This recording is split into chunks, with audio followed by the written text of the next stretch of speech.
أعرب الاتحاد الجزائري لكرة القدم عن غضبه الشديد بسبب الانتقادات التي يتعرض لها جمال بلماضي مدرب منتخب الجزائر في الفترة الأخيرة.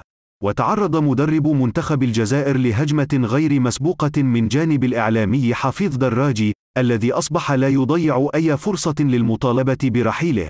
وقال صالح بيعبود المتحدث الرسمي للاتحاد الجزائري لكرة القدم خلال تصريحات إذاعية: نشعر بالأسف بسبب الانتقادات التي أصبح يتعرض لها بالماضي، خاصة أنها امتدت لإطار خارج الرياضة.